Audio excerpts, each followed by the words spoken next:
ایک صلوات ہے محمد والے محمد پہ۔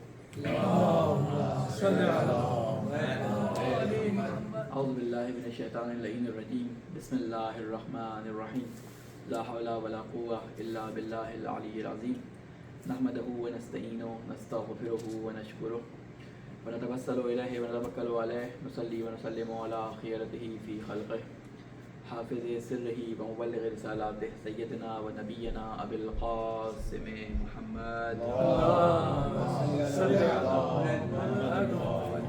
وعلی اہل بیتہ الطیبین الطاہرین المعصومین، سیما بقیۃ اللہ فی العالمین۔ قال اللہ تعالی فی کتابہ المبین وقولہ الحق، اعوذ باللہ من الشیطان اللعین الرجیم، وَيَوْمَ تَقُومُ السَّاعَةُ يُقْسِمُ الْمُجْرِمُونَ مَا لَبِثُوا غَيْرَ سَاعَةٍ كَذَلِكَ كَانُوا يُؤْفَكُونَ۔ صدق اللہ العلی العظیم۔ صلوات بھیجیں محمد والے محمد۔ السلام علیکم ورحمۃ اللہ وبرکاتہ۔ سب سے پہلے اپنے آپ کو اور آپ تمام مومنین اور سننے والوں کو تقوی الہی کی وصیت اور نصیحت کرتا ہوں، اور اللہ تعالیٰ سے یہ دعا کرتا ہوں کہ اے پروردگار، جو واسطہ ہے محمد والے محمد کا، ہمیں اپنے کاموں میں تقوی الہی کو پیشہ کرنے کی توفیق عطا فرما۔ تقوی کے بارے میں نے آپ سے پہلے عرض کیا تھا کہ تقوی انسانی زندگی میں وہ لازمی جز ہے کہ جو کسی بھی انسان کے تمام اعمال کا میزان ہے، یعنی کسی کے اعمال کو ترازو کے عنوان سے تولنا ہو، ترازو میں تولنا ہو، تو اس ترازو کا نام، انسانی اعمال کے ترازو کا نام تقوی ہے۔ ہر انسانی زندگی میں اگر ہم نظر دوڑائیں تو اس کے اعمال نیتوں پہ ڈیپینڈ کرتے ہیں، اور یہ نیت انسان کے اعمال کو وزن دار بھی کر دیتی ہے اور وزن کے بغیر بھی کر دیتی ہے۔ یعنی ایک انسان جو بڑے اچھے طریقے سے آپ کو کوئی کام، کوئی خرچ، کوئی انفاق، کسی کی مدد کرتے ہوئے نظر آتا ہے، لیکن دل میں اگر اس کے لوگوں کو دکھانے کے لیے یا اپنی عزت یا اپنی شان یا اپنے نام کو بڑھانے کے لیے یہ کام ہو، نیت میں اگر کھوٹ ہو، تو اس کام کو ہم مصداقاً کہتے ہیں کہ یہ تقوی سے خالی، یا دوسرے الفاظ میں کہتے ہیں کہ یہ ریاکاری سے بھرپور کام ہے۔ لہذا اپنی تمام زندگی کے اندر ہمیں اگر کسی چیز کو کرائٹیریا بنانا ہے تو وہ کرائٹیریا اللہ تعالیٰ کی نزدیکی حاصل کرنا ہے، اور اللہ تعالیٰ کی نزدیکی حاصل کرنے کے لیے نیتوں کو خالص کرنا ہے، اور نیتوں کو خالص کرنے کے لیے اپنے ہر کام میں تقوی الہی کو جو ہے وہ ملحوظ خاطر رکھنے کا ہمیں درس دیا گیا ہے۔ ائمہ علیہ السلام کی طرف سے بھی، قرآن مجید میں بھی، اتقوا اللہ، ڈرو اللہ تعالیٰ سے، ترجمہ ہم یہ کر دیتے ہیں، لیکن اصل میں تقوی کے معنی ڈرنے کے جو ہے نا وہ شاید بہت زیادہ مناسب معنی نہ ہو۔ تقوی کے معنی ہے کہ ڈرو اس وقت سے، یعنی تقوی کو اگر میں اپنے الفاظ میں ظاہر کرنے کی کوشش کروں، بیان کرنے کی، تقوی کے معنی ڈرو اس وقت سے کہ جب تمہیں اس عمل کے نتیجے میں تم جو بغیر تقوی کے انجام دے رہے ہو اس کا نتیجہ جو ہے وہ وہاں پہ بھگتنا پڑے۔ آج انشاءاللہ امید ہے کہ میں ان آیات تک پہنچ سکوں جو میں نے اس بارے میں نقل یہاں پہ کی ہیں اپنے پاس، کہ آپ کو بیان کر سکوں۔ اللہ تعالیٰ نے قیامت کے بارے میں، اللہ تعالیٰ کے قیامت کے بارے میں کچھ منظر کشی جو ہے قرآن مجید میں بیان کی ہے، اور یہ منظر کشی قرآن مجید میں جو بیان ہوئی ہے وہ 3 یا 4 قسم کے مکالمے ہیں جو کچھ لوگوں کے درمیان ہوئے ہیں۔ یہ اگر ہم غور کریں تو یہ قیامت ابھی تک آئی نہیں ہے، قیامت آئی نہیں ہے، لیکن اللہ تعالیٰ نے ایک ماہر استاد کی طرح، جیسے وہ اپنے تمام شاگردوں کو دیکھ کر بتا دیتا ہے کہ مجھے افسوس ہوتا ہے تمہارے رزلٹ کے اوپر، حالانکہ ابھی رزلٹ نہیں آیا، ابھی امتحان بھی نہیں ہوئے، لیکن وہ شاگردوں کی حالات دیکھ کر بیان کر دیتا ہے کہ مجھے افسوس ہوتا ہے کہ تمہارے رزلٹ کے اوپر کہ تم کتنے حسرت سے اپنے ہاتھ ملنے والے ہو، حالانکہ نہ رزلٹ آیا ہوتا ہے نہ شاگرد نے امتحان دیا ہوتا ہے۔ یہی چیز اگر آپ مد نظر رکھیں تو اللہ تعالیٰ نے قرآن مجید میں جو مکالمے نقل کیے ہیں وہ اسی چیز کو مد نظر رکھتے ہوئے کہ اللہ تعالیٰ جانتا ہے کہ انسانیت میں نے جو فطرت میں ان کی چیزیں رکھی ہیں، کون کس طرف جو ہے وہ زیادہ جھکاؤ رکھے گا، کس طرف اس کا جھکاؤ جو ہے وہ کم ہوگا، ان تمام چیزوں کو مد نظر رکھتے ہوئے قیامت میں کچھ مکالمے نقل کیے ہیں اللہ تعالیٰ نے، اور وہ مکالمے الگ سے کتابوں کی صورت میں چھپ گئے ہیں، باقاعدہ پوری کتابیں علماء نے اس کے بارے میں لکھی ہیں کہ یہ مکالمے جو ہوئے ہیں ان کے اندر کیا انہوں نے ایک دوسرے سے گفتگو کی ہے، اس کی توضیح کیا ہے، اس کے اسرار کیا ہیں، وہ ساری چیزیں بیان کی ہیں۔ میں نے کچھ اس میں سے نقل کی ہیں آپ کے سامنے۔ ایک بیان جو سورہ روم کے اندر اللہ تعالیٰ بیان کرتا ہے، سورہ روم کی آیت نمبر 55 جس کی میں نے آپ کے سامنے تلاوت کی، وَيَوْمَ تَقُومُ السَّاعَةُ يُقْسِمُ الْمُجْرِمُونَ مَا لَبِثُوا غَيْرَ سَاعَةٍ كَذَلِكَ كَانُوا يُؤْفَكُونَ۔ جس دن قیامت قائم ہوگی اس دن مجرمین قسم کھا کر کہیں گے، یعنی ایسا بھی نہیں کہ صرف شرمندگی سے کہیں بلکہ قسم کھائیں گے، خدا کے سامنے خدا کی قسم کھائیں گے. یہاں پہ ذکر نہیں ہے کہ کس کی قسم کھائیں گے، لیکن کہا ہے کہ قسم کھا کے یہ کہیں گے. کیا کہیں گے؟ کہ وہ ایک گھنٹے سے زیادہ دنیا میں نہیں ٹھہرے، اور در حقیقت یہ اسی دنیا میں بھی افطرا پردازیاں کیا کرتے تھے. یعنی دنیا کے اندر بھی یہ جھوٹ بولا کرتے تھے، وہاں پر بھی جھوٹ بولا، وہاں پہ بھی اللہ تعالیٰ کے سامنے اور اللہ کے فرشتوں کے سامنے جھوٹ بولنے کی کوشش کریں گے. اگر ہم قرآن مجید میں دیکھیں تو ایک گفتگو ہمیں نظر آتی ہے کہ جو بہشتی، جو جنت میں جو لوگ ہیں، وہ لوگ جنتیوں سے کرتے ہیں، اپنے ساتھیوں سے کرتے ہیں کہ تم یہاں پہ کیسے آئے، ہم نے تمہیں جو ہے یہاں پہ پایا، تم ہمارے بہترین رفیق ہو. ایک گفتگو ہمیں نظر آتی ہے بہشتیوں کی دوزخیوں کے ساتھ کہ وہ بہشتی جو دوزخ والے ہیں ان سے کہتے ہیں کہ کیوں دوزخ میں چلے گئے. تو وہ کہیں کیا جواب دیں گے؟ ما نکو من المصلین، کہ ہم نماز گزاروں میں سے نہیں تھے. اسی طرح ایک گفتگو اللہ تعالیٰ قرآن مجید نقل کرتا ہے دوزخیوں کی، جو انہوں نے بہشتیوں سے سوالات کیے ہیں، اور ایک پھر دوزخیوں سے آپس میں کہ تم ہمارے بڑے برے رفیق تھے، تمہاری وجہ سے ہم دوزخ میں آگے. وہ کہیں گے تم اپنی ہی بہاف پہ دوزخ میں، ہم نے تمہارا ہاتھ نہیں پکڑا تھا کہ تمہیں یہ کام کرنے میں مجبور کرے. اسی طرح اللہ تعالیٰ کچھ مکالمے نقل کرتا ہے جو ملائکہ کے دوزخیوں کے ساتھ اور جنتیوں کے ساتھ ہیں. ان سارے مکالموں کو تو میں نقل نہیں کر سکتا، لیکن میں کچھ ان میں سے آپ کے سامنے بیان کرنا چاہتا ہوں. ایک مکالمہ جو اللہ تعالیٰ یہاں پر بیان کر رہا ہے کہ یہاں پر اللہ تعالیٰ مجرموں کی قسم کے بارے میں بیان کر رہا ہے، تو اس وقت بہشتی موجود ہوں گے اور یہ بہشتی ان کی اس بات کو سن کے کہیں گے وقال الذین اوتوا العلم والایمان، وہ لوگ جن کو اللہ تعالیٰ نے ایمان دیا تھا اور علم دیا تھا. پہلے علم آیا ہے کہ علم دیا تھا اور ایمان دیا تھا، وہ ان سے کہیں گے تم جھوٹ بولتے ہو. یعنی ان کے اس جملے پہ کہ ہم ایک گھنٹے رہے، ہمارے پاس تو وقت ہی نہیں تھا بالکل کہ ہم قیامت کے لیے کوئی تیاری کر سکتے ہیں، ہم تو وہاں پہ بڑے مصروف تھے اور ہمیں ایسا لگتا ہے کہ ہم ایک گھنٹے اس دنیا میں رہے اور باقی ہمارے پاس وقت کی کمی کے باعث اعمال انجام دینے کی، اپنی بخشش اور جسے کہتے ہیں اللہ کی مغفرت طلب کرنے کا ہمارے پاس ٹائم نہیں ملا. تو یہ جو وہاں کے بہشتی ہوں گے وہ ان کو جواب دیں گے، اور جواب دینے کے بعد کہیں گے تم جھوٹ بولتے ہو. اس کو اپنے الفاظ میں کہہ رہا ہوں جھوٹ بولتے ہو. کہیں گے کہ اللہ کی کتاب کے مطابق تم قیامت تک رہے ہو، یعنی اللہ تعالیٰ نے تمہارے لیے ایک وقت مقرر کیا تھا، تم اس وقت مقرر تک رہے ہو، اور قیامت کے آنے سے پہلے اللہ تعالیٰ نے اپنی کتابوں کے اندر اپنے ائمہ علیہ السلام، اپنے انبیاء علیہ السلام کے واقعات کے اندر جو لوگ تمہارے درمیان سے گزر چکے ہیں ان کے حالات کے متعلق تمہیں تمام چیزیں بیان کر دی تھی کہ انہوں نے یہ کام انجام دیا جس کی وجہ سے ان پہ عذاب آیا، انہوں نے یہ کام انجام دیا جس کی وجہ سے ان کو ثواب ملا یا ان کو ترقی ملی. وہ سارے کام تمہارے سامنے بیان کیے گئے تھے، لیکن تم نے ان کی طرف توجہ نہیں دی اور کل کہہ کے ہم کل ایک نیک کام انجام دے دیں گے، آج اس کام کو انجام دے دیں گے، آج یہ گناہ انجام دے دیں گے، کل توبہ کر لیں گے، اور تمہیں توبہ کی توفیق نہیں مل سکی اور آج تم یہاں پہ مجرموں کی صورت میں کھڑے ہو. ان کو اللہ تعالیٰ نے مجرم کہا ہے. تو اللہ تعالیٰ فرما رہا ہے کہ اور جن لوگوں کو علم اور ایمان دیا گیا تھا وہ کہیں گے کہ اللہ کی کتاب کے مطابق تم قیامت تک رہے ہو. سو یہ قیامت کا ہی دن ہے. اللہ کی کتاب کے مطابق تمہیں کہا تھا قیامت میں تمہیں بدلہ دیا جائے گا. آج قیامت کا دن آ گیا. آج تمہارے پاس کوئی ایکسکیوز نہیں ہونی چاہیے، لیکن تمہیں اس کا یقین ہی نہ تھا. تم قیامت کا یقین ہی رکھتے تھے. تم کہتے تھے ہم قیامت کو مانتے ہیں، لیکن تمہیں قیامت کا یقین نہیں تھا. اگر کسی شخص کو یہ پتا ہو کہ اس دیوار کے پیچھے ایک گہرا گڑھا ہے اور وہ تیزی سے بھاگتا ہوا اس دیوار کی طرف بھاگے اور اس میں کوئی ایسی جگہ ہو کہ جہاں سے وہ نکل سکتا ہو، تو کبھی بھی اس کی اسپیڈ اتنی تیز نہیں ہوگی کہ وہ اس کو اس بات کا یقین ہو کو جاتے ہی گر جائے گا. یعنی اس کو پتہ ہے کہ اس طرف گڑھا ہے. جیسے بچے ہوتے ہیں، ان کو نہیں معلوم ہوتا کہ عاقبت اس کام کی کیا ہوگی، وہ اس کام کو انجام دے دیتے ہیں بغیر سوچے. تو ہم اسی بچے والے رویے کی بنیاد پہ بعض ہمیں سے افراد ہوتے ہیں کہ جو زندگی گزارتے ہیں، ان کو پتہ ہوتا ہے کہ اس کام کا جو ہم انجام دے رہے ہیں اس کی عاقبت کیا ہونی ہے، اللہ تعالیٰ کے نزدیک اس کی جزا، اس کا ثواب، اس کا عقاب کیا ہے.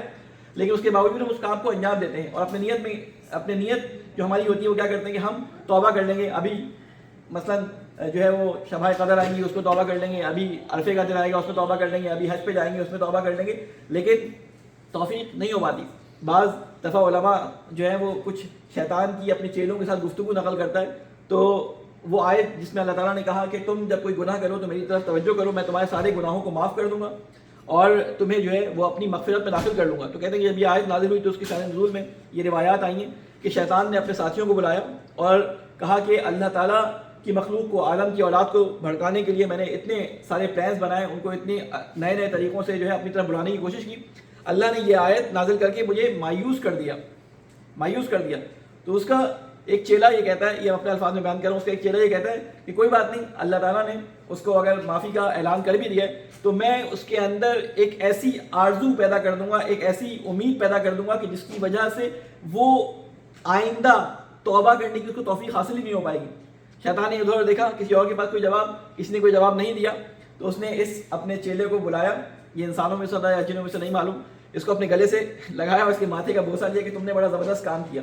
یعنی یہ امیدوں کو بڑھا دینا کہ اللہ تعالیٰ کے بارے میں اس امید میں پڑ جائے کہ اللہ تعالیٰ سے میں معافی مانگ لوں اور اللہ تعالیٰ مجھے معاف کر دے گا, اور وہ توفیق اس کو نصیب ہی نہیں ہوتی. اس کے بعد ایک اور جگہ پہ ارشاد فرماتا ہے کہ قیامت کے اندر وہ جھوٹی قسم اللہ کی بھی کھائے گا, اور سورہ انعام میں اس کو ذکر کیا گیا کہ اللہ کی قسم جھوٹی کھائے گا وہ, یعنی اللہ کے سامنے اللہ کی جھوٹی قسم کھائے گا, یا فرشتوں کے سامنے اللہ کی جھوٹی قسم کھائے گا. کیا کہے گا وہ؟ واللہ ربنا ما کننا مشرکین. جب ان سے کہا جائے گا تم اللہ تعالیٰ کے ساتھ شریک ٹھہراتے تھے, تو کہے گا اللہ کی قسم میں مشرک نہیں تھا وہاں پہ, یعنی جھوٹی قسم کھا کے وہاں پہ بولے گا مشرک نہیں تھا. تو علماء یہاں پہ اس آیت سے, سورہ انعام کی اس آیت سے سورہ روم کی اس آیت کو تفسیر کرتے ہیں کہ یہ آیت بیان کری کہ وہاں پہ بھی جو قسم کھائیں گے کہ ہم دنیا میں 1 گھنٹے سے زیادہ نہیں تھے اور ہمارے پاس ٹائم نہیں تھا, تو یہ اصل میں اللہ ہی کی قسم کھائی تھی. ان مجرمین کا ذکر یہاں پہ بھی ہے, ان مجرمین کا ذکر وہاں پہ بھی ہے.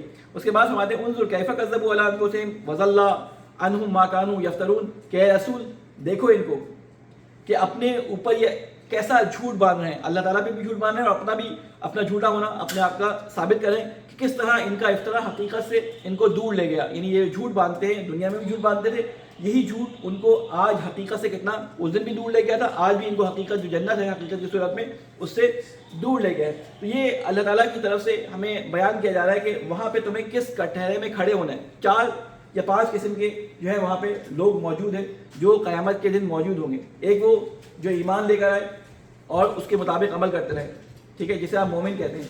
ایک وہ جو ایمان لے کے آئے اور عمل اس کے خلاف کرتے رہے, انہیں آپ کیا کہیں گے؟ انہیں ہم کہیں گے کہ یہ لاوالی قسم کے لوگ تھے اور یہ دل سے ایمان رکھتے تھے لیکن عمل میں سست تھے. ایک ایسے لوگ تھے جو ایمان لے کے نہیں آئے لیکن عمل کرتے رہے. ایسے کون سے لوگ آپ کے ذہنوں میں آتے ہیں؟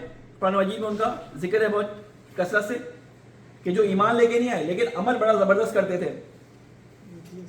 منافقین, یعنی یہ رسول پہ ایمان لے کے نہیں آتے تھے لیکن رسول کی صفوں میں آگے آگے کھڑے ہوتے تھے. عبداللہ بن ابی کے بارے میں مشہور ہے کہ وہ صف میں سب سے آگے کھڑا ہوتا تھا, اور جب رسول خدا خطبہ دیتے تھے تو یہ بیچ میں کھڑا ہو کے لوگوں کو کہتا تھا کہ اے لوگوں ان کی بات غور سے سنو, یہ اللہ کے بھیجے ہوئے پر جو ہے وہ نبی ہیں, اور خود منافق تھا, وہ خود ایمان لے کے نہیں آیا تھا. تو ایسے لوگ بھی موجود ہیں. اور ایک ہوں گے قیامت کے دن جو کافرین ہوں گے, جنہوں نے انکار ہی کر دیا ہوگا کہ نہ خدا ہے, نہ ہم خدا کو مانتے, نہ وہ قیامت کو مانتے. تو یہ 5-6 قسم کی کیٹیگریز کے لوگ ہوں گے. یہاں پر مسلمانوں کے بارے میں بیان کیا جا رہا ہے کہ جو مسلمان ایمان لے کے آئے تھے لیکن توبہ کی امید اور آرزوؤں میں وہ گرے رہے کہ اللہ ہماری توبہ, ہم توبہ اللہ سے کر لیں گے اور اللہ ہماری توبہ کو قبول کر لے گا, لیکن اللہ تعالیٰ کی طرف سے ان کو توبہ کی توفیق ہی نہیں ہو سکی, یا توبہ کی توفیق ان سے سلب ہو گئی. اس کے بعد قرآن مجید کی دوسری آیات کی طرف اگر ہم جائیں تو یہ عذر پیش کرنے کی کوشش کریں گے وہاں پہ قیامت میں, یہ اپنی طرف سے اپنی جیسے کہتے ہیں عذر خواہی کریں گے. اور وہ کیا کہیں گے کہ ان تقول نفس یا حسرت علی ما فرطت فی جنب اللہ وان کنت من الساخرین, کہیں گے کوئی نفس کہنے لگے ہائے افسوس اس پر جو میں نے اللہ کے حق میں کوتاہی کی اور میں تو ہنسی اور ٹھٹا ہی اڑاتا رہ گیا. یعنی کہتے ہیں میں نے ہنسی مذاق میں اپنی زندگی گزارتی, میں نے زندگی کو سیریس نہیں لیا, یہی کہتا رہا کہ یہ زندگی جو ہے وہ بس ساری جسے کہتے ہیں نا کہ کل کائنات یہی زندگی ہے, لہٰذا میں نے زندگی کمانے میں, زندگی کو جسے کہتے ہیں سنوارنے میں اور زندگی کو آگے بڑھانے میں ساری تگ و دو کر دی, نہ اس میں حلال کا خیال کیا نہ حرام کا خیال کیا. تو یہ حسرتیں اس کے دل میں قیامت کے دن آئیں گی کہ میں نے کیا کیا. یہ خود وہاں پہ کہے گا کہ ہائے افسوس یہ میں نے کیا کر دیا. حسرت سے اپنے ہاتھ ملے گا. بعض جگہوں پہ آیا ہے کہ اپنی انگلیوں کو چبائے گا, بعض جگہوں پہ آیا اپنی انگلیوں کو چبائے گا. غصہ جب انسان کو آتا ہے تو اپنی انگلیوں کو چباتا ہے, کاش یہ میں نے کام نہ کیا ہوتا. قرآن مجید کے اندر یہ لفظ کاش جو ہے نا یہ کئی جگہوں پر آیا ہے, یا لیتنی یا لیتنا کر کے یہ لفظ قرآن مجید نے اس کو بار بار بیان کیا ہے کہ وہ لوگ جو قیامت میں حسرت کھائیں گے دنیا کی کوتاہیوں کی وجہ سے. اس کی لسٹ ایک پوری موجود ہے, اس تمام لسٹ کو تو بیان نہیں کیا جا سکتا, لیکن اس میں سے 4 یا 5 آیات میں نے سوچا کہ آپ کے سامنے بیان کروں کہ جو لوگ قیامت کے دن حسرت کریں گے, جن کے پاس چانس تھا اس دنیا کے اندر, جن کے پاس توفیق تھی اس دنیا کے اندر کہ وہ قیامت میں جنت میں اپنا مقام جو ہے وہ بنا سکیں, لیکن انہوں نے جنت میں کوئی اپنا مقام بنانے کے لیے تگ و دو نہیں کی, یا اگر کی بھی تو اپنے کاموں کو ریاکاری یا دوسری چیزوں کے ذریعے ضائع کر دیا. ایک سلامت بھیج.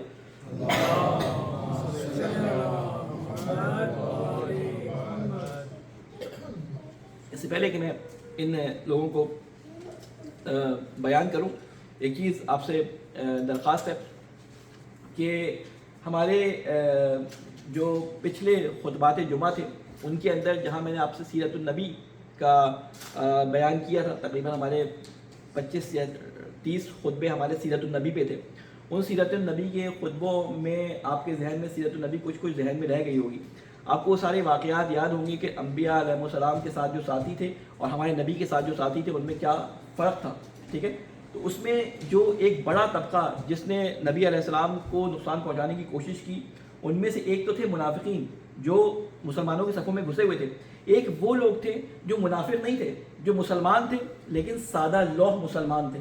سادہ لوح مسلمان تھے. وہ منافقین کی، یہودیوں کی، کفار کی باتوں میں آ کر کسی یعنی جان بوجھ کر اسلام کو نقصان پہنچانے کے لیے نہیں، اپنی نادانی کی وجہ سے جو ہے وہ اسلام کو نقصان پہنچانے والے کام کر جاتے تھے. اور کئی اس طرح کے اپنے واقعات میں میری سیرت والے جو خطبات تھے ان میں آپ سن چکے ہوں گے. تو آج کے زمانے میں بھی ایسے نادان مومنین جو ہے ان کو یہ سوچنا چاہیے کہ جو دوسروں کی باتوں میں آ کر اپنے ہی دین کے خلاف، اپنے ہی نبی کے خلاف، اپنے ہی امام کے خلاف، اپنے ہی کاز کے خلاف جو ہے کچھ ایسی باتیں کر جاتے ہیں کہ جو ان کے اپنے بھی نقصان دہ ہوتی ہیں. اور ان کی بات سن کر جب کوئی دیکھتا ہے کہ ایک مومن نے یہ بات کی ہے تو وہ اس کو یقین کر لیتا ہے، اس کی وجہ سے اس کے عقیدے میں یا اس کے فکر میں یا اس کے عمل میں کوئی تبدیلی آ جاتی ہے.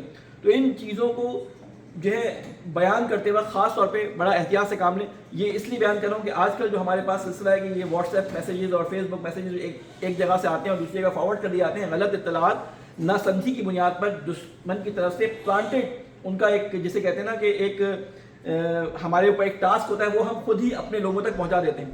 اس لیے کوشش کریں کہ یہ فارورڈ میسیج جو ہے وہ ہر فارورڈ میسیج کو آگے نہ بڑھائے، کیونکہ ہم بعض دفعہ اس کی حقیقت کو نہیں سمجھ رہے ہوتے، لیکن وہ جس جگہ پہنچانا ہوتا ہے ایک ایسے عوام کے ایسے طبقے تک پہنچ جاتا ہے جو زیادہ فکر اور سمجھ سے کام نہیں لیتے، اور اس کی وجہ سے ان کے رجحانات غلط طرف راغب ہو جاتے ہیں. بہرحال یہ بیچ میں ایک بات آ گئی جو میں نے کہا آپ کے سامنے بیان کر دوں. اس کے بعد ایک سوال بھیجے محمد والد محمد پہ، ایک اور سلوات بھیجے محمد والد.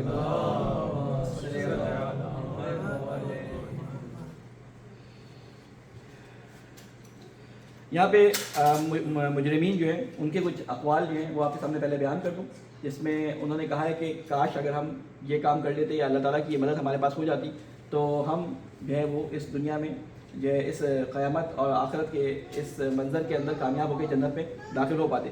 اس کا ایک قول یہاں پہ نقل کیا گیا ہے، سورہ زمر کی آیت ہے، آیت نمبر 56، کہ ان تقول نفس یا حسرت علی ما فرطت فی جنب اللہ وان کنت لمن الساخرین، کہ کہیں کوئی نفس کہنے لگے ہائے افسوس اس پر جو میں نے اللہ کے حق میں کوتاہی کی اور میں ہنسی اڑاتا رہ گیا. ایک ان کا پہلا قول یہ میں آپ کے سامنے بیان کیا. دوسرا قول وہ کیا کہتے ہیں، اور تقول لو ان اللہ ہدانی لکنت من المتقین، کہتے ہیں کہ میں جو گناہ گار ہوں، جب مجھے یہ بتایا گیا تھا کہ ہر کام اللہ کے ہاتھ میں، میری شقاوت بھی، میری ضلالت بھی، یعنی جبر کا وہ قائل ہو گیا. اس نے کہا میں جو برائیوں میں پڑا ہوں میں اللہ کی وجہ سے پڑ گیا، اگر اللہ مجھے ہدایت دیتا، اللہ چاہتا کہ میں متقی ہو جاتا تو میں متقی ہو جاتا. تو اللہ تعالیٰ نے اس قول کو نقل کر کے بتایا کہ یہ قول اس کا جھوٹا قول ہے. یہ سارے ان لوگوں کی باتیں بیان کی جا رہی ہیں جو اللہ تعالیٰ پہ جھوٹ باندھ رہے ہیں، جو اپنی طرف سے بچنے کے لیے عذر تلاش کر رہے ہیں.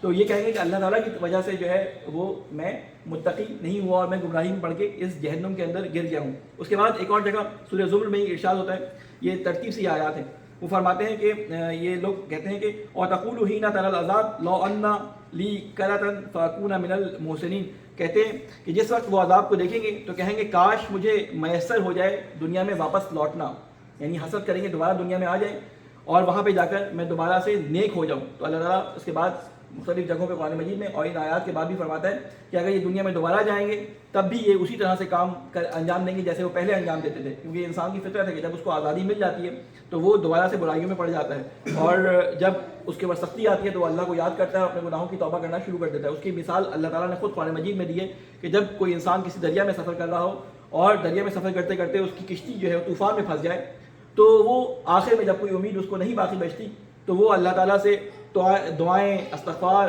اور مدد مانگتا ہے کہ اے اللہ مجھے معاف کر دے، مجھے یہاں سے نجات دے دے تو میں تیرا نیک بندہ ہو جاؤں گا. اور جب ہم اسے نجات دے دیتے ہیں تو یہ دنیا میں جا کے دوبارہ اس طرح مشغول ہو جاتا ہے اور اللہ تعالیٰ کو بھول جاتا ہے. یہ اللہ تعالیٰ نے تمثیلات بیان کی ہیں. تمثیل کہتے ہیں ایسے واقعے کو، یعنی یہ واقعہ ہو سکتا ہے ریئل میں موجود نہ ہو لیکن اللہ تعالیٰ سمجھانے کے لیے واقعات یا حکایات یا تمثیلات بیان کرتا ہے کہ انسان اپنے ذہن کو ان واقعات کے ذریعے نزدیک کر سکے کہ اللہ تعالیٰ کے بارے میں لوگوں کی فکر اور لوگوں کی نظرات کس طرح سے تبدیل ہو جاتی ہیں جب ان کے اوپر سے مصیبتیں ہٹتی ہیں. اس کے بعد ایک اور جگہ ارشاد فرماتا ہے بلکہ اب ٹائم میرے پاس نہیں ہے میں ان کو خلاصہ کروں کہ یہ جتنی بھی باتیں یہاں بیان کی جا رہی ہیں یہ اس بات کو ظاہر کر رہی ہیں کہ جتنے لوگ حسرت کر رہے ہیں کہ کاش ہمیں دنیا میں واپس بھیج جائے، کاش ہمیں اللہ تعالیٰ دوبارہ ہدایت کا راستہ چننے کی توفیق دے، یا کاش ہمیں فلاں شخص سے دوستی کی جو ہے وہ ہم نے دوستی نہ کی ہوتی، یہ ساری کی ساری پرابلم کس وجہ سے آئی تھی؟ یہ ساری پرابلم اس وجہ سے آئی تھی کہ جو اللہ تعالیٰ نے ان کو فرصتیں دی تھیں، جو اللہ تعالیٰ نے ان کو مواقع دیے تھے، ان مواقعوں سے انہوں نے فائدہ نہیں اٹھایا. یعنی اسے حدیث کی زبان میں فرصت سوزی کہتے ہیں. فرصت سوزی یعنی فرصتوں کو جلا دینا. اور اس فرصت سوزی کے بارے میں اللہ تعالیٰ نے بڑی تاکید فرمائی ہے کہ تمہاری زندگی میں فرصت کے بہت سارے لمحات آتے ہیں، تمہاری زندگی میں فیصلوں کے بہت سارے لمحات آتے ہیں، ان جگہوں پر تمہیں صحیح فیصلہ لے کر اس فرصت کو فرصت سوز کی جگہ فرصت سازی کرنی ہے. یعنی اپنی فرصتوں کو نکھارنا ہے، فرصتوں کو بھرپور اس سے استفادہ کرنا ہے. اس کے بعد اللہ تعالیٰ کے نیک بندے امیر المومنین علیہ السلام کا ایک قول آپ کے سامنے میں بیان کروں کہ اپنی عمر کے بارے میں جو ہے وہ دقت سے کام لو. ٹھیک ہے، مولانا امیر المومنین علیہ السلام فرماتے ہیں، بلکہ اس سے پہلے یہ بتا دوں کہ دیکھیں ہر چیز کو ناپنے کے لیے ایک یونٹ ہوتا ہے. آپ جب لمبائی ناپتے ہیں تو آپ میٹر میں یا ملی میٹر میں ناپتے ہیں یا کلو میٹر میں ناپتے ہیں. اگر کوئی فاصلہ ناپنا ہو، آپ مثلا دودھ یا کسی لکوڈ کو ناپنا ہوتا ہے تو آپ لیٹر میں ناپنے ہیں. ہر چیز کو ناپنے کے لیے ایک پیمانہ ہوتا ہے. ہوا کو ناپنا ہو تو اس کو کسی اور چیز میں ناپتے ہیں. تو انسانی عمر کو ناپنے کے لیے کیا پیمانہ ہے، کیا یونٹ ہے کہ جس کے ذریعے آپ اپنی عمر کو جو ہے وہ پہچان سکتے ہیں اور ناپ سکتے ہیں. تو امیر المومنین علیہ السلام اس بارے میں فرماتے ہیں کہ ان انفاسک اجزاء عمرک فلا تفنها الا فی طاعت تزلفک. کہتے ہیں کہ تمہاری جو سانسیں ہیں، تمہاری جو عمر ہے، اس کو ناپنے کا ذریعہ تمہاری سانسیں ہیں. یعنی یہ سانسیں وہ یونٹ ہیں کہ جو تمہاری عمر کو تعین بخشتی ہیں، جو تمہاری عمر کو تعین کرتی ہیں. یعنی جس حساب سے یہ سانسیں چلتی رہتی ہیں، ایک سانس تمہاری زندگی سے کم ہوتا جاتا ہے. تو اس لیے اپنے ہر نفس کو ایسی جگہ پر استفادہ کرو کہ جو اللہ کی معصیت میں نہ ہو اور اللہ تعالیٰ کی عبادت میں ہو. اس کے بعد فرماتے ہیں مولانا علی علیہ السلام کہ ایک اور صلوات بھیجیں محمد علیہ محمد.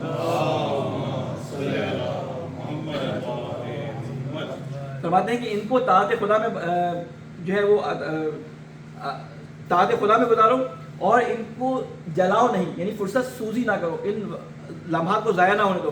ایسے بہت سارے واقعات تاریخ میں گزرے ہیں کہ جو فرصت جس میں اللہ تعالیٰ نے دی لوگوں کو کہ ان کو ایک دم سے کامیاب کر دے. ان میں سے ایک واقعہ جس کو ہم اپنی تمام عمر میں ہر سال بیان بھی کرتے ہیں، سنتے بھی ہیں، اس پہ آنسو بھی بہاتے ہیں، وہ کون سا واقعہ ہے؟ وہ کربلا کا واقعہ، عاشور کا واقعہ، کہ جس دن امام حسین علیہ السلام نے لوگوں کو اپنی طرف دعوت دی، دعوت دیتے ہوئے چلے آ رہے تھے، اس دن آخری دعوت دی. یہ ایک ایسی فرصت تھی کہ جس نے اس فرصت سے استفادہ کر لیا. اس کی پچھلی زندگی جس طرح کی بھی گزری تھی، لیکن اس فرصت سے استفادے کی وجہ سے اللہ تعالیٰ نے اس کو بخش دیا. اس کی سب سے بہترین مثال ہمیں کس کی ملتی ہے؟ حضرت حر علیہ السلام کی. یہ حر علیہ السلام نہیں تھا، یہ حر اس سے پہلے وہ شخص تھا کہ جس نے امام حسین علیہ السلام کے جسے کہتے ہیں گھوڑے کی لگام پہ ہاتھ ڈالا تھا، امام حسین کے راستے کو روکا تھا، امام حسین کو جسے کہتے ہیں کہ آگے بڑھنے سے روکا تھا. اس کی وجہ سے کربلا یوں کہنے کے منعقد ہونے کا ایک جو سبب تھا وہ حر تھا. لیکن جب یہ حر امام حسین کی آواز پہ لبیک کہہ کر ایک فرصت اللہ تعالیٰ نے اس کو دی، اس فرصت سے استفادہ کیا اور استفادہ کرنے کے بعد اللہ تعالیٰ نے اس کو اپنے بارگاہ میں سرخرو کیا، اپنی بارگاہ میں اس کو اٹھا لیا. امام حسین علیہ السلام کی نظروں میں اس نے اپنا عہدہ، اپنا رشتہ، اپنی حیثیت کو بڑھا دیا. ایک کس کی وجہ سے؟ ایک توبہ کی وجہ سے، ایک اثر کی وجہ سے کہ وہ آیا اور اس نے امام حسین علیہ السلام کے سامنے معافی مانگی اور پھر فوراً اپنی شرمندگی کو مٹانے کے لیے جو ہے وہ جہاد کے لیے چلا گیا اور وہاں پہ شہید ہو گیا. ایک دن شاید اس نے امام حسین علیہ السلام کے ساتھ بھی نہیں گزارا پورا، لیکن اس کے بعد اس فرصت کو جسے کہتے ہیں کہ استعمال کرنے کی وجہ سے، اس فرصت سے صحیح استفادہ کرنے کی وجہ سے اللہ تعالیٰ نے اس کو معاف کر دیا. اس طرح بہت سارے واقعات ملتے ہیں کہ رسول خدا صلی اللہ علیہ وسلم کے پاس ایک شخص آیا اور آنے کے بعد رسول خدا صلی اللہ علیہ وآلہ وسلم سے اس نے پوچھا کہ محمد میں آپ کو کافی دیر سے ڈھونڈتا ہوا آ رہا ہوں. اس کے آنے سے پہلے رسول خدا نے کہا تھا کہ ابھی ایک ایسا شخص آنے والا ہے کہ 3 دن سے شیطان نے اس پہ کوئی غلبہ حاصل نہیں کیا. جب وہ شخص آیا تو لوگوں نے دیکھا کہ پتہ نہیں کون ہوگا، کوئی بزنس مین ہوگا، کون ہوگا نہیں معلوم، کون ہوگا، صحابی ہوگا بڑا. تو دیکھا ایک لاغر سا شخص ایک لاغر سے اونٹ پہ بیٹھ کے آ رہا ہے. اس نے کہا کہ محمد صلی اللہ علیہ وسلم مجھے یہ بتائیں کہ آپ اللہ کے نبی ہیں، آپ کی تعلیمات کیا ہے، میں آپ پہ ایمان لے کے آنا چاہتا ہوں. میں 3 دن سے ایسی فکر میں تھا کہ کسی طرح آپ کو ڈھونڈ کر آپ پہ ایمان لے آؤں، آپ سے پوچھوں کہ آپ کی تعلیمات کیا ہیں. اور 3 دن سے آپ کو ڈھونڈتا یہاں میں مدینے کے باہر پہنچا ہوں. تو رسول خدا نے اس کو بتایا کہ تم جو ہے وہ اللہ تعالیٰ کی وحدانیت کی گواہی دو، تم میری نبوت کا اقرار کرو، تمہارے اوپر جو ہے وہ قیامت میں یقین رکھنا واجب ہے. اس نے کہا میری ذمہ داریاں کیا ہیں؟ اس نے کہا ان چیزوں پہ میں اعتقاد لاتا ہوں، ایمان لاتا ہوں اور اللہ کی گواہی دیتا ہوں، آپ کی رسالت کی گواہی دیتا ہوں. مسلمان ہو گیا. کہا کہ آپ میری ڈیوٹیز کیا ہیں مسلمان ہونے کے بعد؟ تو کہا کہ تم نماز پڑھو، ٹھیک ہے، 5 وقت کی نماز تمہارے اوپر فرض ہے، تمہیں روزہ رکھنا ہے سال میں 1 دفعہ، تمہیں جو ہے وہ زکوٰۃ دینی ہے، اپنے مال کو پاک کرنا ہے. وہ سارے احکامات رسول خدا نے مختصر بتائے. اس نے کہا بس میرے لیے کافی ہیں. یہ کہہ کر وہ چلا گیا. تھوڑی دیر بعد رسول خدا نے اپنے کاروان کو جہاں جا رہے تھے اس کو روکا اور کہا کہ واپس چلو اس جگہ پہ جہاں پہ اس شخص کو ہم نے چھوڑا تھا. جب واپس گئے وہاں پر تو دیکھا کہ وہ شخص ایک گڑھے میں گرا اور اس کا انتقال ہو چکا تھا. رسول خدا سے لوگوں نے پوچھا کہ یہ تو ابھی ایمان لے کے آیا تھا، اس کا کیا ہوگا؟ کہا کہ اللہ تعالیٰ نے اس کے ایمان، اس کی نیت کی وجہ سے اس کو معاف کر دیا، اس کی ایمان کی وجہ سے اس کو معاف کر دیا. یعنی اس نے اس فرصت سے استفادہ کیا. رسول نے اس کو ساری تعلیمات دی، اس نے اس پہ یقین کیا. ایک بھی چیز پہ عمل نہیں کر سکا، نہ نماز پڑھ سکا، نہ روزہ رکھ سکا، صرف اللہ کے رسول پہ ایمان لے کے آیا. لیکن جاتے جاتے ایک گڑھے میں اس کا اونٹ جو ہے وہ اس کا پیر پھنسا اور وہ اونٹ سے گرا، اونٹ بھی مر گیا اور وہ خود بھی مر گیا. بعض دفعہ فرصتوں سے استفادہ کرنا ہمارے زندگی میں جو ہے وہ بڑا ہمیں کارآمد ثابت ہوتا ہے. کربلا کے میدان میں بہت سارے لوگ تھے جو امام حسین کے پاس آ گئے. انہوں نے امام حسین کے احکام کو، امام حسین کے پیغام کو، امام حسین کی صدا پہ لبیک کہہ کر امام حسین کو جوائن کر لیا. لیکن بہت سارے لوگ تھے وہ صحیح وقت پہ صحیح فیصلہ نہیں کر سکے. اس لیے فرصت سے صحیح استفادے کا طریقہ کار یہ ہے کہ صحیح وقت پہ صحیح فیصلہ کرنا. ہر انسان کی زندگی میں کربلا آتی ہے.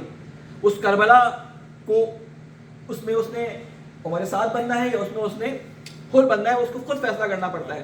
وہ توابین جنہوں نے امام حسین کو خود، جنہیں توابین بعد میں کہا گیا، امام حسین کو خود دعوت دے کر بلایا تھا، لیکن امام حسین کی اس ندا پر اس وقت پہ فیصلہ نہیں کر سکے. اپنی فرصت کو انہوں نے جسے کہتے ہیں جلا دیا، اپنی فرصت سے استفادہ نہیں کیا.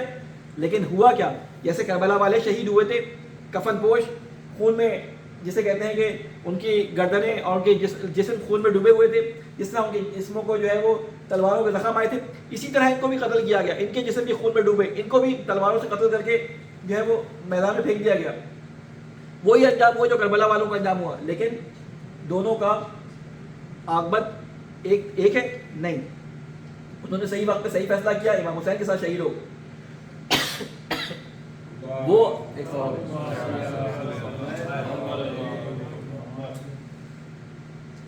انہوں نے صحیح وقت پہ صحیح فرصت سے استفادہ کیا. وہ امام حسین کے ساتھی، امام حسین کے ساتھ بن گئے. لیکن تاریخ ان کو آج بھی امام حسین کے جسے کہتے ہیں کہ دغا دینے والوں میں شمار کرتی ہے. گو کہ انہوں نے توبہ کر لی، توابین کے نام سے مشہور ہوئے، لیکن وقت پہ امام حسین کا ساتھ نہیں دے سکے. ہماری زندگی میں بھی ہر مقام پر ایک کربلا سچتی ہے. اس مقام پہ اگر ہم صحیح فیصلہ نہ کریں تو اس فیصلے کی بنیاد پہ ہماری اگلی آنے والی زندگی گزرتی ہے. اس لیے کوشش کریں کہ اللہ تعالیٰ کی طرف سے دی ہوئی ان فرصتوں سے جو اللہ تعالیٰ دیتا ہے ان سے استفادہ کرتے ہوئے صحیح وقت پہ صحیح فیصلہ کریں. اللہ تعالیٰ سے یہ دعا کرتے ہیں کہ اے اللہ ہمارے گناہ کبیرہ اور صغیرہ کو معاف فرما. اے اللہ وہ فرصتیں جو تیری طرف سے ایک جسے کہتے ہیں کہ نیکی کا پیغام بن کر، ایک نعمت بن کر ہمارے پاس آتی ہیں، ان فرصتوں سے استفادہ کرنے کی ہم سب کو توفیق عطا فرما. اے اللہ وہ گناہ جو ہم نے چھپ کر کیے ہیں، وہ گناہ جو ہم نے ظاہر کر کے کیے ہیں، اے اللہ ان گناہوں کو معاف فرما. اے اللہ جو مرحومین اس دنیا سے جا چکے ہیں ان کی قبروں پہ اپنی رحمت نازل فرما. اے اللہ تجھے واسطہ ہے محمد والے محمد کا، وہ شہداء جو ابھی شہید ابراہیم رئیسی اور دوسرے ان کے شہداء جو اس حادثے میں شہید ہوئے ہیں، اے اللہ ان کی مغفرت فرما. اے اللہ تجھے واسطہ ہے محمد والے محمد کا، جو مظلومین غزہ کے اندر، کشمیر کے اندر اور چنار کے اندر ظلم کا شکار ہیں، اے اللہ اس ظلم سے ان کو نجات عطا فرما. اے اللہ تجھے واسطہ ہے محمد والے محمد کا، ہمارے علماء کرام کا سایہ ہمارے سروں پہ قائم فرما. ہمارے امام کی حفاظت فرما، ہمیں ان کے ناصر اعوان میں شامل فرما. ربنا تقبل منا انک انت السمیع العلیم برحمتک یا ارحم الراحمین. بسم اللہ الرحمن الرحیم. انا اعطیناک الکوثر فصل لربک وانحر ان شانئک هو الابتر.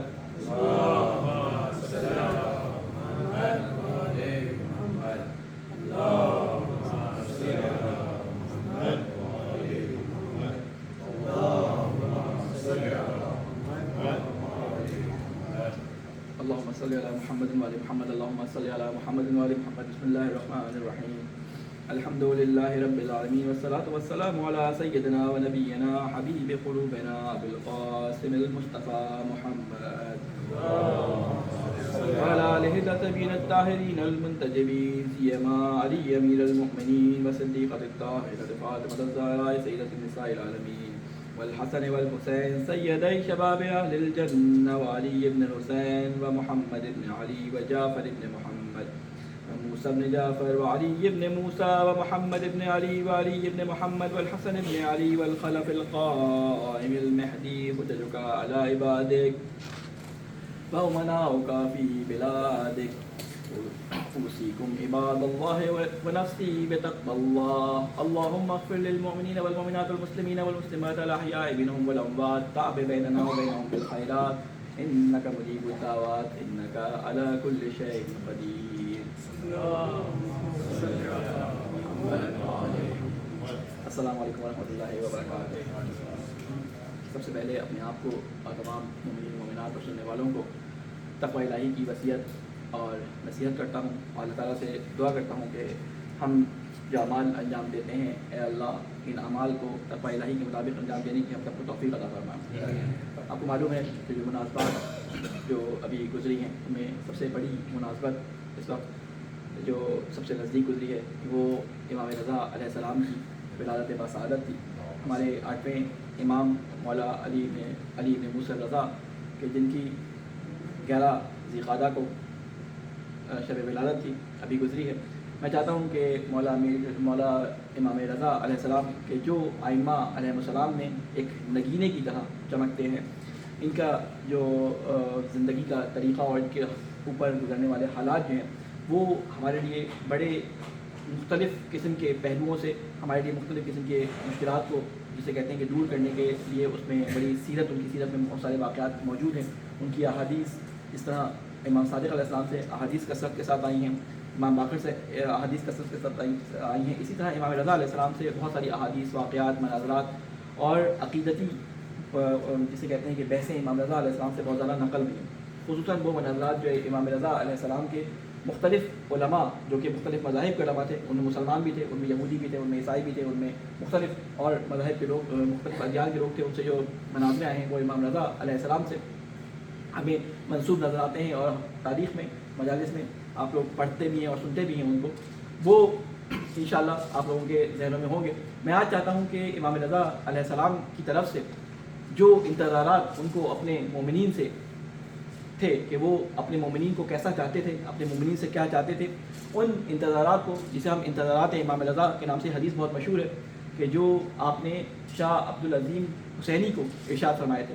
شاہ عبدالعظیم حسینی کے بارے میں آپ لوگوں میں سے اکثر لوگ جانتے ہوں گے جو لوگ ایران زیارتوں پہ گئے ہیں. تہران میں آپ کا مزار ہے شاہ عبدالعظیم حسنی کے نام سے, حسنی کے نام سے. یہ امام حسن علیہ السلام کی چوتھی نسل میں امام حسن کی جیسے کہتے ہیں کہ اولاد میں سے تھے, اور 4 اماموں کا انہوں نے زمانہ دیکھا. امام کاظم علیہ السلام, امام رضا علیہ السلام, امام نقی علیہ السلام, امام تقی علیہ السلام, امام نقی علیہ السلام. اور امام نقی علیہ السلام نے ان کے بارے میں یہ فرمایا تھا کہ یہ ہمارے ولیوں میں سے ایک ولی ہیں, یعنی ہمارے بہت نزدیکی معتمد ہیں اور ہمارے ولی ہیں, یعنی ولی یعنی محبت کرنے والا, ہم سے پختہ ارادہ رکھنے والا شخص ہیں. اور ان کو کئی نصیحتیں فرمائی. تو امام رضا علیہ السلام نے شاہ عبدالعظیم حسنی کو کچھ نصیحتیں فرمائی کہ اے عبدالعظیم حسنی جاؤ ہمارے شیعوں سے یہ بات ہماری طرف سے بیان کر دو کہ ہم یہ تم سے چاہتے ہیں.